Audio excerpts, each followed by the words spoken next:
Você vai assistir, a partir de agora, a programação religiosa do seu canal 10.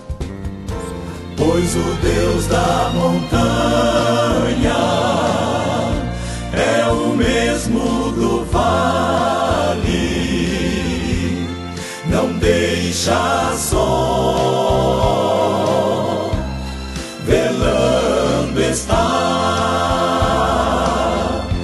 nas tristezas, nas lutas, nos piores momentos,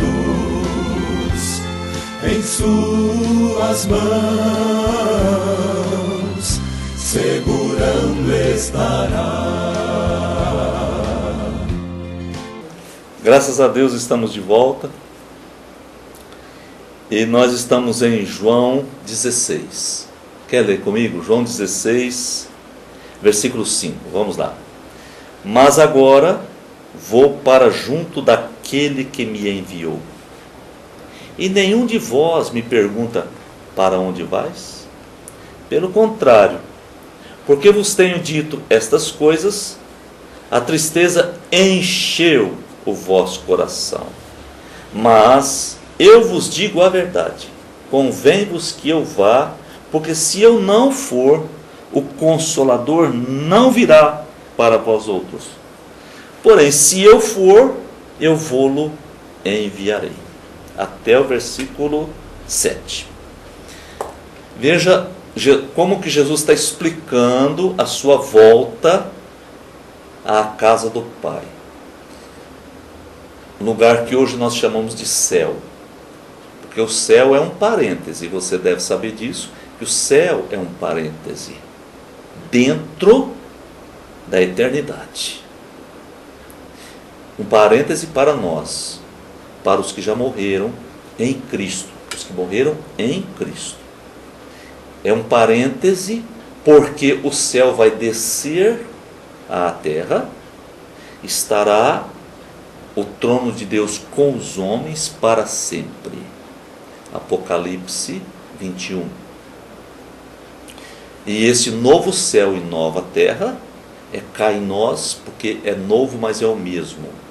Mas é completamente dentro da vontade de Deus, isento de todas as coisas que vieram do pecado do Satanás, isento de todas as coisas, literalmente todas as coisas, tá? E o versículo 5, ele diz: agora vou para junto daquele que me enviou.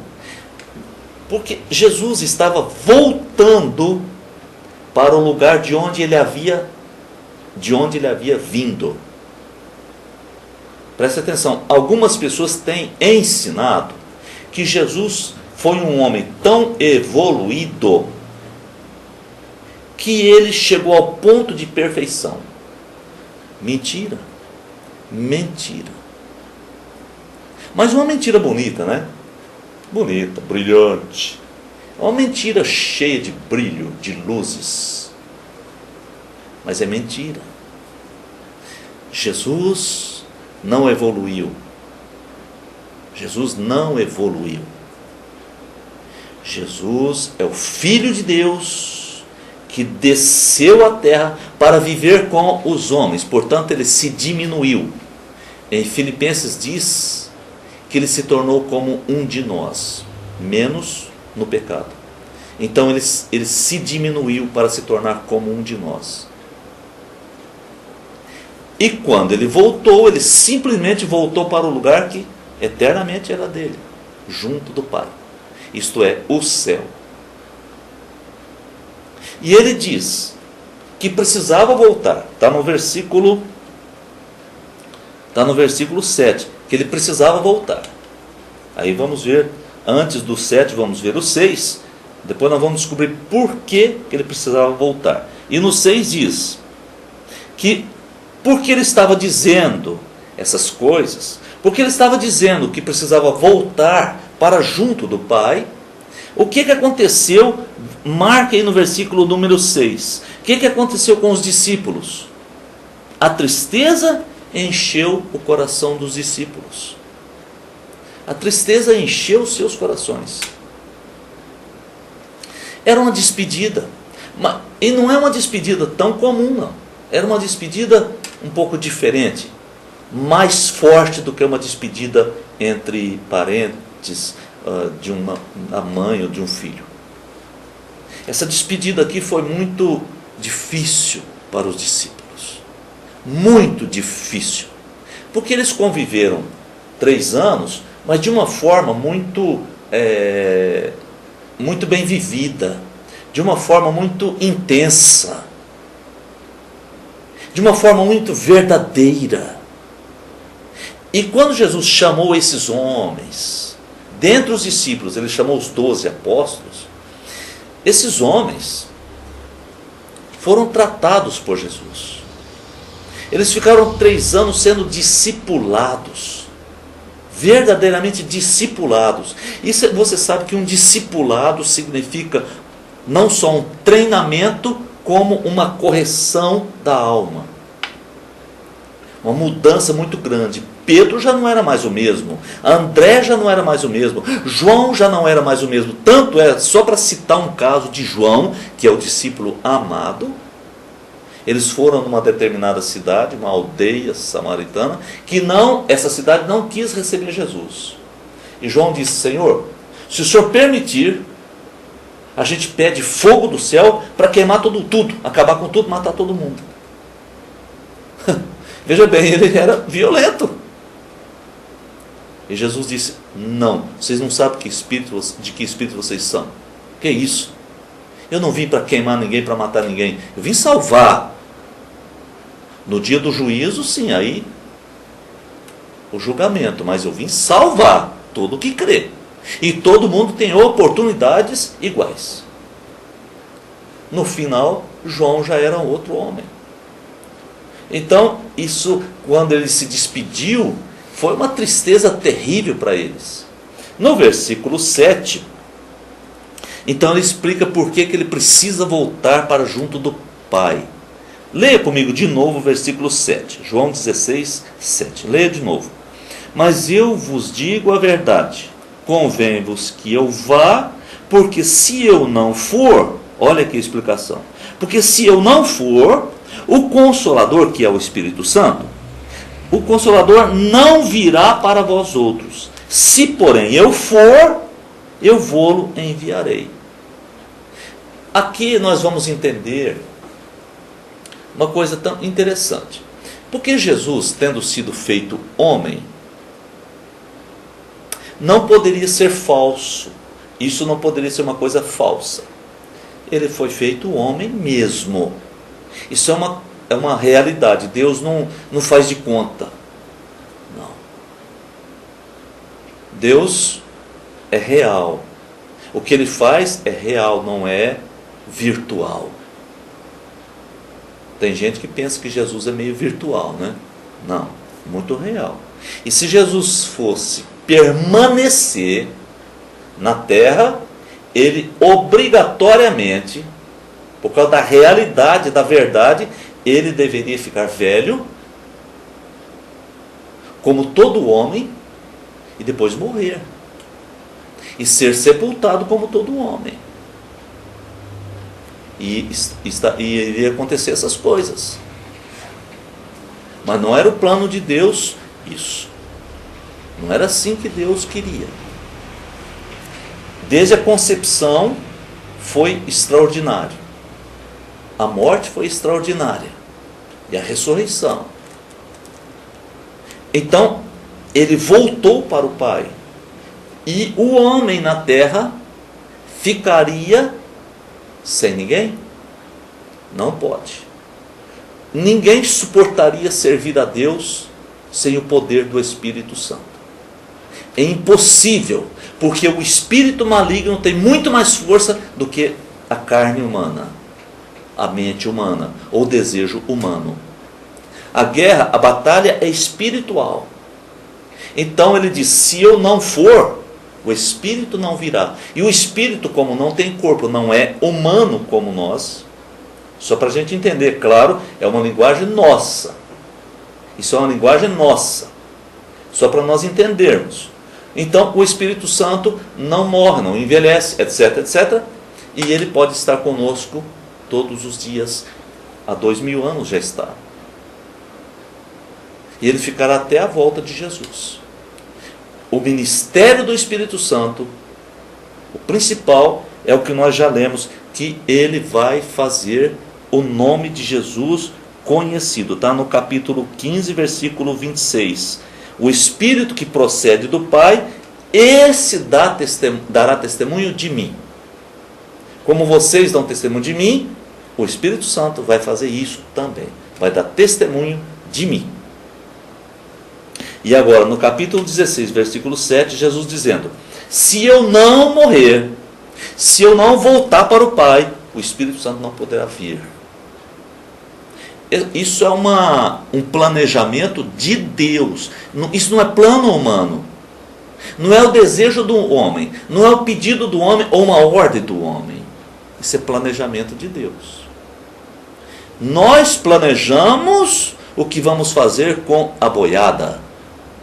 Nós planejamos o que vamos fazer com a criação de ovelhas. Nós planejamos o que vamos fazer nessa propriedade em termos de plantação, de criação, etc. Não é verdade? Deus está planejando acima disso. Nós somos colaboradores. Mas Deus está acima disso e Ele planejou para nós. Quando Ele planejou, Ele colocou o seguinte ponto básico: meu filho será o único Salvador. Tanto o homem como o Espírito Santo deverão dar testemunho dele a toda a humanidade. Mas dentro do plano de Deus ele escreveu o seguinte: eu não posso forçar o homem, obrigar o homem, porque eu quero que esse homem me ame, não porque eu obriguei, mas de vontade, volitivamente, que ele me ame. Então por isso que às vezes você diz: por que Deus não faz isso? Por que Deus não faz aquilo? Por causa disso. Por que Deus não mata aquele cara? Porque você já matou. Por que Deus vai matar? Mãe, você acabou de matar. Deus quer dar uma chance para aquele desgraçado. Deus quer dar uma chance, porque Deus o ama. Mas Ele não pode salvar só porque Ele ama. Ele salva quem se arrepende, né? Então vamos voltar ao texto que nós estamos. Os versículos 5 e 6, 5, 6 e 7 de João 16. A respeito dessa volta de Jesus para o Pai, para o lugar da sua habitação eterna, e a vinda do Espírito Santo. Foi isso que aconteceu no plano de Deus. No dia certo Jesus veio. Ele não veio antes, como Gálatas explica muito perfeitamente. No pleroma de Deus, no tempo de Deus, Jesus veio. No dia certo ele morreu. Em João, Jesus disse: ainda não é minha hora. Não chegou a minha hora. Na hora certa eu sei que vai acontecer. Então Deus não tarda nem falta. Existe um ditado que diz que Deus tarda, mas não falta. Isso foi o Satanás que falou, viu? Tome cuidado. Isso foi o Satanás que falou. Não foi Jesus que falou isso. Não é a Bíblia que fala isso. Deus nunca tardou. Nunca vai tardar e nunca vai adiantar. Deus trabalha na hora certa, querido. Deus é Deus. Nós atrasamos, chegamos atrasados por muitos motivos, porque queremos ou porque fomos impedidos. Nós chegamos adiantado no encontro, com medo de chegar atrasado, chegamos adiantado. Deus não tem esse tipo de preocupação. Deus nunca tarda com você, nunca falta com você, não chega cedo demais. Confia nele. Confia nele. O Espírito Santo foi deixado aqui para que habitasse em nós. Mas ele não vai forçar. Por isso o Apocalipse diz: estou à porta e bato. Se alguém abrir, entrarei. Jesus dizia: eu estou na porta batendo. Alguém diz: puxa, mas ele poderia abrir, ele é dono de tudo. Ele não poderia abrir. Ele te respeita, porque ele te ama. Quem ama, respeita. Quem ama, respeita. Vamos fazer uma oração e encerrar nossa mensagem de hoje. Amanhã, ou no próximo programa, nós estaremos já no versículo 8. Feche os seus olhos. Deus, em nome de Jesus, o teu Filho amado, nosso Senhor e Salvador, eu quero pedir ao Senhor que possas derramar sem medida, abundantemente, o Espírito Santo sobre a nossa vida, porque Ele é conforto, Ele é consolo, Ele nos ensina todas as coisas, e é Ele quem vai nos ensinar tudo sobre Jesus, porque Ele vai dar testemunho de Jesus no nosso coração, na nossa intimidade, e nós vamos conhecer o Teu Filho, e assim conhecer a Ti mesmo. E essa nossa oração, Deus, sobre todas as pessoas que estão nos vendo, nos assistindo, ou pela internet, ou pela TV a cabo, todos, Senhor, recebam uma graça, superabundante graça de revelação, nesse instante de oração, em nome de Jesus. Amém e amém. Assim Deus nos abençoe e sempre nos conduza em triunfo. Fique com Deus. Você assistiu aqui no seu canal 10, nossa programação religiosa. Amanhã estaremos de volta no mesmo horário. Muito obrigado pela sua audiência. Pois o Deus da montanha é o mesmo do vale, não deixa só, velando está, nas tristezas, nas lutas, nos piores momentos, em suas mãos segurando estará.